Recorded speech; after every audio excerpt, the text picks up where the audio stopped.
The night my mother forgot to tell me my sister was engaged, I was sitting on my kitchen floor eating takeout Thai food out of the carton. Not because I'm quirky or trying to be cinematic, just because I was tired.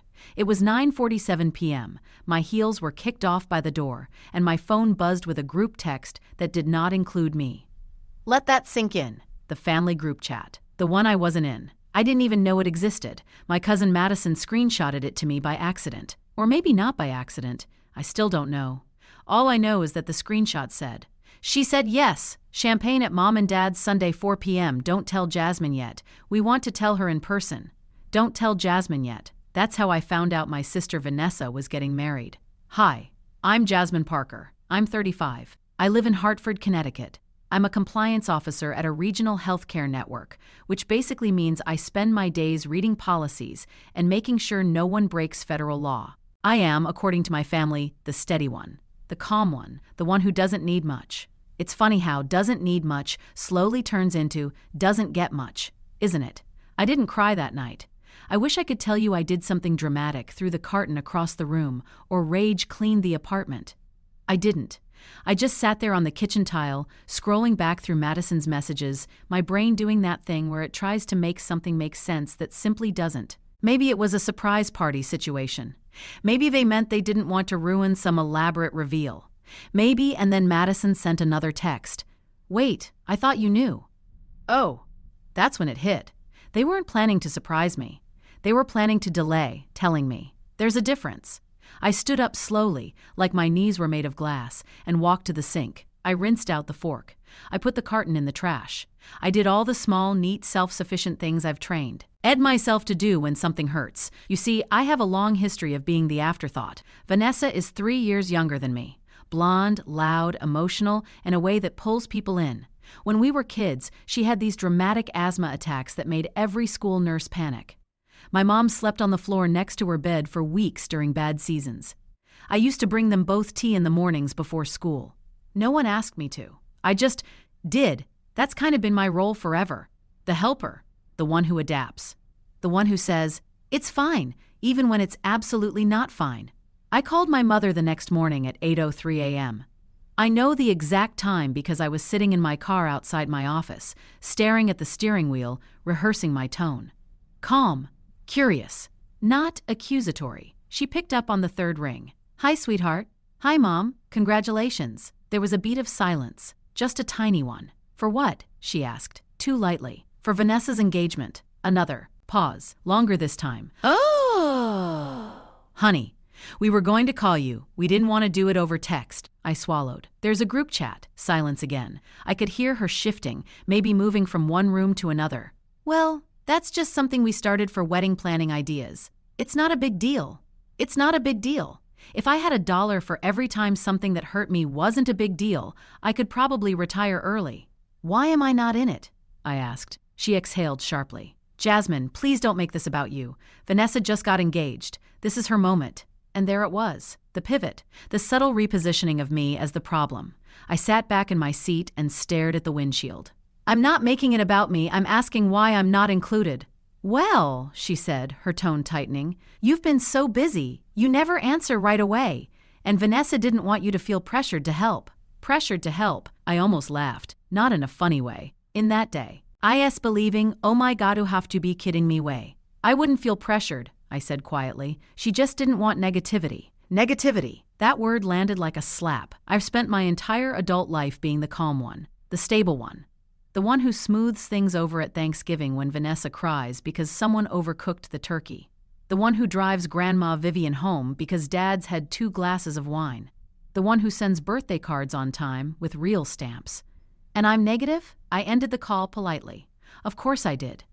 "Okay, Mom. Congratulations to her. I hope Sunday is nice." Sunday came and went. I was not invited. Oh, they said I could stop by if I wanted. That's what Vanessa texted me Saturday night. "You can come if you're free. No pressure, though. No pressure." I stayed home. And that could have been it. Another quiet bruise. Another thing I swallowed. But this is where it shifts. 3 weeks later, my grandmother Vivian called me at 6:22 p.m. I remember because I was chopping carrots for soup, and the knife froze midair when I saw her name. Grandma doesn't call for small talk. "Jasmine," she said, her voice thinner than usual. "Hi, Grandma. You okay? I need you to come see me tomorrow, alone, and don't tell your mother." My stomach dropped. When someone in your family says, "Don't tell your mother," that's not casual. "Is it your health?" I asked immediately. "No, it's not that. It's something else." "What kind of something else?" "The kind that needs to be handled carefully." I didn't sleep that night. I drove up to her house in Litchfield at 7 a.m., fog still hanging low over the fields. The air smelled like damp leaves and wood smoke. Her porch light was still on. She was waiting at the door. She didn't hug me. She just nodded and led me to the dining room table. And on that table was a leather-bound folder, dark brown, worn at the edges. I recognized it instantly. It used to sit in my grandfather Thomas Eodore's study. He passed away 8 years ago. Heart failure. Sudden. He was the only person in my family who ever looked at me like I was the center of the room. "Sit," Grandma said. I sat. She pushed the folder toward me. "He gave this to me 6 months before he died. He told me to keep it safe, and to give it to you when the time felt right." My pulse started pounding in my ears. "Why me?" I whispered. "Because," she said, her jaw tightening slightly. "He knew." I opened the folder. Inside were copies of property records, bank statements, a notarized amendment to his will, and a letter addressed to me. I won't read the whole thing to you, but I will tell you what made my hand shake. He had changed his will 6 months before he died. Originally, his lake house in Guilford was to be divided equally between my mother and her brother. In the amendment, he transferred full ownership of the lake house to me. Not to my mother, to me. The letter explained why. "Jasmine," he wrote, "you are the only one who ever asked me how I was feeling instead of what I was leaving behind." I had to stop reading for a minute. Grandma watched me quietly. "He told your mother," she said softly. "He told her he was changing it." "And?" I asked, already knowing. "And she wasn't pleased." I kept reading. "He wrote that he wanted the house to go to someone who loved it for what it was, not for what it could be sold for. He wrote that he trusted me to keep it in the family if that was right, but that it was mine to decide." I looked up. "Mom never mentioned this." Grandma gave me a look that said more than words. "She filed the old will," Grandma said. "The one before the amendment. She told the probate court that no changes had been made." I stared at her. "That's not possible," I said automatically. "Amendments have to be filed." "They do," Grandma said calmly. "Unless no one knows they exist." She tapped the folder. "I found this in a box of Theodore's pap, last month. I had forgotten he asked me to keep it. I thought I had given it to the lawyer back then. I didn't realize I hadn't." "So, the court probated the wrong will," I said slowly. "Yes, and Mom knew." Grandma didn't answer. She didn't need to. I drove back to Hartford in silence. My hands felt cold on the steering wheel. It's strange how betrayal feels different depending on its shape. Being left out of a party. That stings. Realizing your mother knowingly filed an outdated will so you wouldn't inherit something meant for you? That's something else entirely. I didn't call her. I didn't confront her immediately. I called an attorney. Not one who knew my family. Not one who had ever shaken my mother's hand at a charity gala. A quiet, meticulous woman named Elaine Foster who specialized in estate litigation. She reviewed the documents and leaned back in her chair. "This amendment appears valid," she said. "Signed, witnessed, notarized. So what does that mean?" "It means," she said carefully, "that if your mother knowingly submitted an outdated will to probate while aware of a valid amendment, that's fraud." Fraud. The word felt heavy, clinical, real.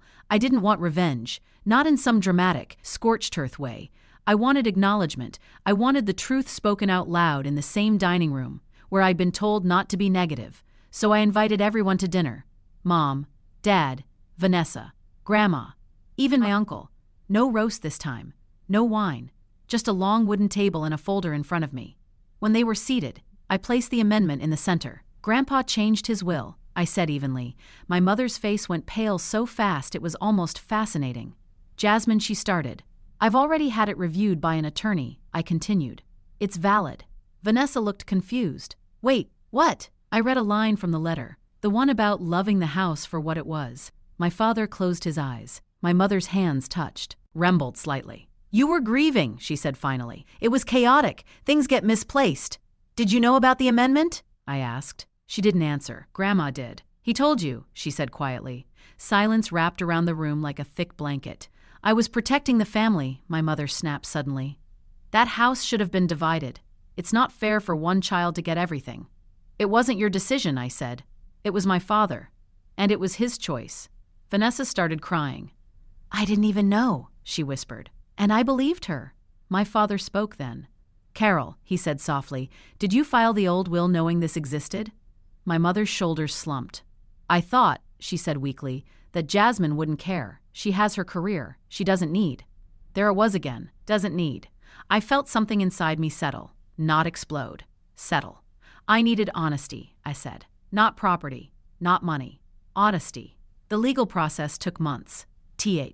E-probate case was reopened. It wasn't flashy or dramatic, just paperwork, hearings, signatures. In the end, the amendment was recognized. The lake house is legally mine now. But here's the part I didn't expect.